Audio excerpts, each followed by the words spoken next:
Boa noite, a santa paz do nosso Senhor, amado providencial Deus meu Senhor. Hoje, trazendo mais uma palavra santa, a qual emoldura o coração, a mente desperta, liberta, traz um conhecimento que não evapora com o passar do tempo, com os olhares, com as imagens, que Deus abençoe, como eu falei, naquela revelação do trovadorismo. Ou seja, aquelas primeiras revelações são menções, citações do trabalho dos cantores, né? São pessoas que moldam um cântico que não é feito por qualquer um. Por isso que às vezes algumas pessoas têm uma preocupação com a dificuldade de uma geração entender o que é uma justa apresentação de um artista, aquele que não denigra a imagem, que não amolda um desejo seu, mas quer que a pessoa ouça e se desejar repita, mas se não deseja mal também. Então, eu comecei essa revelação aqui porque eu achei uma revelação sincera do coração de Deus. Quando Deus, aqui no início, ele diz: Moisés, me conheça por nome, como Deus fala com Moisés ao Monte Sinai. Eu vou ler cada um nessa noite aqui e cantar um louvor meu, que é composição minha. Eu já faço alguns anos, algumas composições, mas não tenho pretensão de gravar nem carreira de levita, não, somente para minha própria reflexão, que eu louvo aqui, em qualquer ambiente, eu vou passando na rua, eu vou cantando um pouquinho, porque eu gosto do Senhor Deus, eu gosto de Jesus Cristo, eu gosto da palavra do Senhor, eu acho que é um respeito e é uma moldura conhecida às vezes, que não precisa a pessoa ter ódio de quem canta, de quem louva. É um sinal que Deus está ali olhando para todos, para que ouça e lembre do eterno Criador. Então, Deus fala com Moisés no Monte Sinai. O que é uma importância dessa citação, dessa revelação? Moisés era aquele que falava com Deus face a face. Ele diz: aquela chama, a sarça ardente, era aquele povo que estava em ardente aflição. Aí Deus chama Moisés, né? Ele diz: um homem, ele diz, em quem tem ternura, né? E temor e vi. Aí ele, vou falar assim, como água, para trazer refrigério para aquele povo, a paz. Então, aqui no livro de Êxodo, olha só, Êxodo, capítulo 18, desse lado aqui, que é uma Bíblia grande, já ajuda um pouquinho para que vocês possam acompanhar também.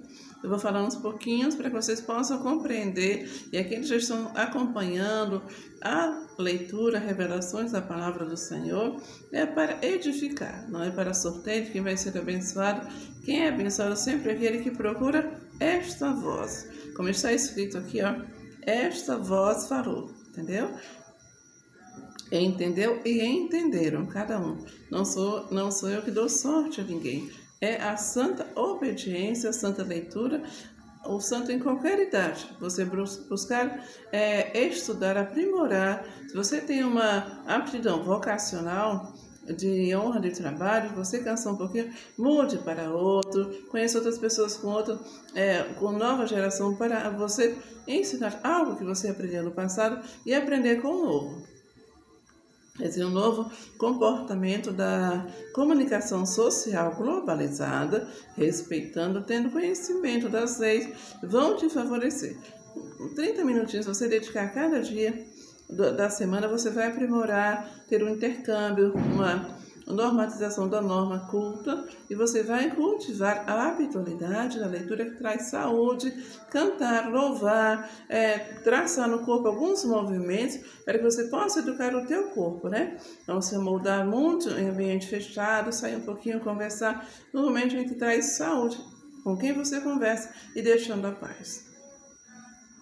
Capítulo 19 diz o Senhor: no terceiro mês da saída dos filhos de Israel da terra do Egito, no primeiro dia desse mês, o Senhor fala que no terceiro mês, a saída. Então, já era um mês diferenciado, já era um mês preparado por Deus. Ele diz assim: por quê? Eu vou tirar os filhos de Israel da terra do Egito. O Egito era prosperidade, sim. Mas o que estava confundido? O povo de Israel não conseguia chegar até aquele povo do Egito para pregar o santo evangelho. Porque o Israel é a cidade santa, aquela que Deus se moldura, e que às vezes a pessoa é confundido pela arrogância, pela prepotência, das pessoas querer formar tribos. E essas tribos imitar um ao outro e depois se ovacionar sem mais ouvir as santas escrituras, né? E o Egito representa aquele equilíbrio, o que ele vai fazer o quê? Eu vou trazer o velho para o novo, ou seja, aquelas imagens antigas dos parentes, né, da parentela, eles vão conhecer no primeiro dia desse mês, né, que desse mês representa o rejuvenescimento, aquele que as pessoas viajam, acolhem uns aos outros em seus lares, que tem celebrações, em que eles chamam de algumas palavras, né? Mas é só um equilíbrio em que até aqueles filhos que nasceram naquele lar mais antigo, vêm e ficam até hoje, as pessoas vão mudar, não viram a tua face de prosperidade, né? Olha, eu estou falando assim, me perdoe, não estou falando, eu não moro num palácio, entendeu? Mas eu trabalho, tenho o meu trabalho, eu já trabalhei bastante, então não moro num palácio como muitas pessoas moram numa casa, é porque a pessoa com quem eu moro preservou a simplicidade para que os outros fiquem atentos mais ao Evangelho, do que muitas moldagens de prosperidade sem você conhecer das leis, da dinâmica do direito jurídico em seus ramos, ou seja, o direito imobiliário, o direito comercial, o direito tributário, o direito civil, o direito penal também, né, com uma parte importante e é uma parte interpretativa também, que faz o quê? A pessoa entender um processo de entendimento, que eu sempre pensei assim, quando a pessoa está numa fase adulta, é que ela precisa mais de conhecer. Por quê?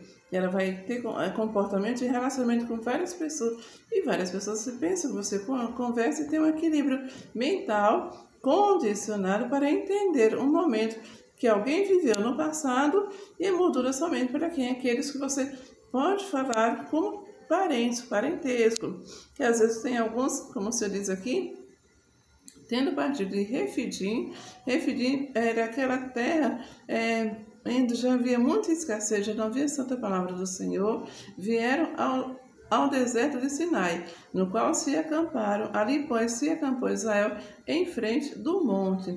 O monte representava já uma prosperidade além, um rejuvenescimento.